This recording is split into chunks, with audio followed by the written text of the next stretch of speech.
Deep within the Bible, some folks claim there are hidden messages. Some say these messages shed light on the things that the Pope wanted to keep on the down low. Guys, my name is AJ with Most Amazing, and these are the top 10 hidden messages in the Bible that the Pope tried to conceal. Coming in at number 10 is Jesus' manifestation teachings. In the Bible, there are some pretty interesting things tucked away, like hidden Easter eggs in a video game, and one of these things involves Jesus and his teachings involving manifesting stuff, like making things happen, essentially. But here's the twist. Some folks say that these teachings were axed from the Bible because supposedly the Pope had a hand in it, not wanting the masses to reach their full potential and potentially dethrone the whole Vatican Empire. So what was this teaching? Apparently, the teachings are about how to pray properly, such that the things that you pray for are actually manifested into existence. Allegedly, this was how Jesus was able to conjure up all those dang miracles. Basically, you're supposed to ask God for things, but ask as though you already have those things. The story goes that the Pope, the big cheese in the Catholic Church, didn't want people messing around with manifesting secrets, and he thought it would be too much power for regular folks, or maybe he just wanted to keep it all to himself. At number 9 are the false saints. Do you know that some stories about saints might be make-believe than actual reality? Take Saint Christopher, for instance, the guy who's supposed to look out for travelers. The Vatican thinks a bunch of the tales about him might actually be fake. Now, they don't exactly hide this. It's just that some die-hard Catholics still want to keep the legend alive, so this church has this mix of fact and fiction in its traditions. They're cool with people still honoring Saint Christopher, even if he may not even have ever existed. But it's not just with him, there's other saints too, with stories that might not hold up to history's microscope. So this one's not a big secret that the church is holding on to, it's more about some folks holding on to these stories because it's meaningful to them even if they're not totally historically accurate. If you're enjoying the video so far, please support the channel by pressing like, subscribing to Most Amazing, and ringing the notification bell. It helps the video get seen by more people, and it's free, so what do you got to lose? At number 8, the removed books. The Bible is a big collection of books, but did you know that there were some stories that didn't make the final cut? These books are called the removed books or the Apocrypha. The thing is, these books aren't included in the Bible as we know it today, and some people say that the Pope had a hand in it, trying to keep them secret or hidden. These books might have contained different stories or ideas that didn't quite match up with what the church wanted to preach. Let's take one, for example, the Book of Enoch. It's like diving into a whole other world where angels are doing some pretty wild stuff. You got these dudes called the Watchers who decide to leave heaven and come chill on Earth. But then there's drama. They start falling for women and causing chaos by making giant hybrid offspring called the Nephilim. Bible fantasy fic. Then there's the Gospel of Thomas, a bunch of sayings by Jesus that aren't in the regular Bible. Think of it as Jesus' greatest hits album, but a secret version. These aren't your typical teachings. They're actually pretty out there and make you scratch your head wondering why they didn't make it into Sunday school. Now, did the Pope try to hide these books? Potentially. The reasons why they got left out are still kind of fuzzy. At number 7 is the Bible ban. The Bible is kind of like a treasure map filled with stories and teachings, but it's not always been that easy to crack open. You see, back when dinosaurs roamed, just kidding, not that far back, but around the old and medieval days, the Catholic Church had a tight grip on who could read the Bible and who could, understand it. You see, they made sure that every Bible was kept in Latin, a language not spoken by regular folk, so that uneducated people couldn't dive into it themselves. The church liked having the power to explain it all themselves, and they figured that if the people could read the Bible on their own, then they wouldn't need priests or pastors, and the Vatican would be out of the biz, This may have been the beginnings of the inherent distrust between the people and the church, as that's when people began to believe there were hidden codes or messages in the Bible. Kind of like detectives searching for clues, thinking all these hidden gems predict events or unravel big secrets. Over time, things shifted, and now we've got translations in all sorts of languages, making it accessible to more people. Still, the mystery of what might be hidden in those ancient texts keeps people curious. Speaking of which, at number 6 are the exorcisms. The devil. Yeah.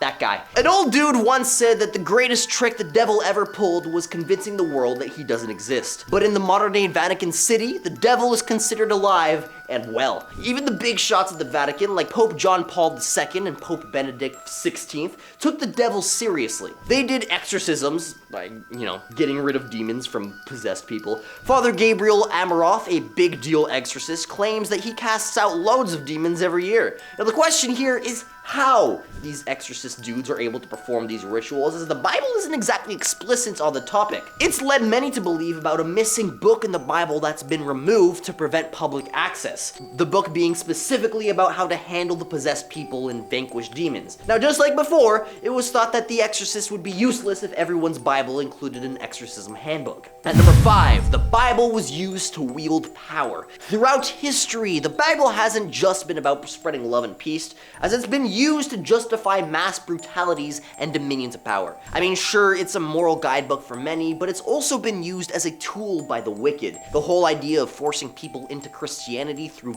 violence or pressure, that's not what Jesus would have wanted. If you believe in that sort of thing, he was more into the love your neighbor vibe. The Bible's been a big deal for rulers and emperors as they use it to justify their actions, sometimes twisting its words to suit their agenda, like using a superhero catchphrase for something totally not heroic. If Jesus were around today, he would certainly not be thrilled about people being forced to convert to Christianity.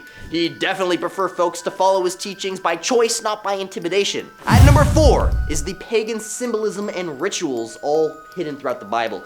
In history, when Christianity spread, it faced a big question. How do we get people to not just join our new club, but remain devout followers? Well, as it turned out, blending in was key. So they took some things from the pagans, like their symbols and rituals, and gave them a Christian makeover. Imagine this, you're used to celebrating certain holidays or believing in specific symbols, and suddenly someone says, hey, you're a Christian now, but keep doing what you're doing, just call it by a different name.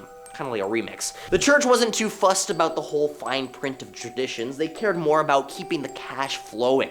So they turned minor gods into saints and mixed old rituals with new Christian ideas.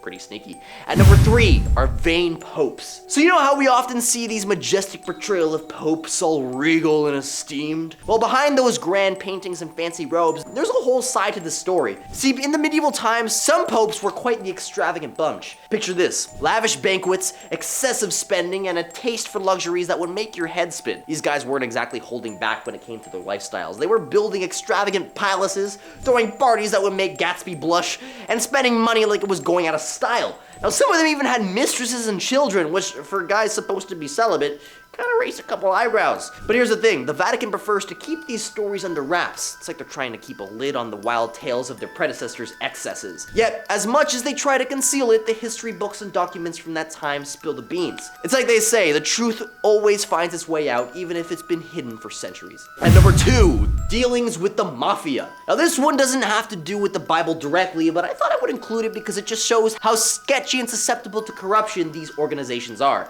even if they are the church. See, the unaliving of Pope John I in 1978 was a big mystery. He passed away just 33 days after becoming the Pope, and things seemed really fishy. The official story was that he passed away from a heart attack, but no autopsy was done, leaving doubts. There were whispers about connections between the Vatican and the Mafia, and fast forward to 1982, and its president, Father Paul Marcinkus, stepped down. The bank had to pay over $200 million due to ties with the Mafia. But here's where it gets interesting. Some people think that there might be hidden messages in the Bible about all of this. Like in Godfather Part 3, there's a scene between the Mafia and the Vatican, and some wonder if it was inspired by these real-life events. And coming in at number 1 is the original OG Bible. The Vatican, where the Pope hangs out, has a lot of old texts, including some ancient Bibles. Now the thing is, these Bibles might have some secrets like hidden messages and stuff that the big guys at the Vatican might not want everyone to know about. The deal with the original Bible is pretty mysterious. Some think that there might be things in there that challenge the church's teachings or even shake up their power.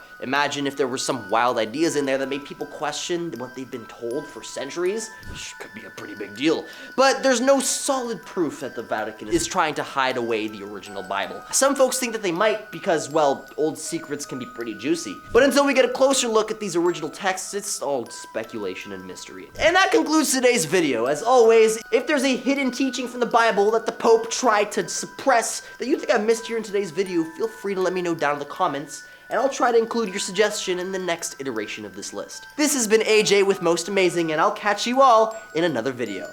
Later.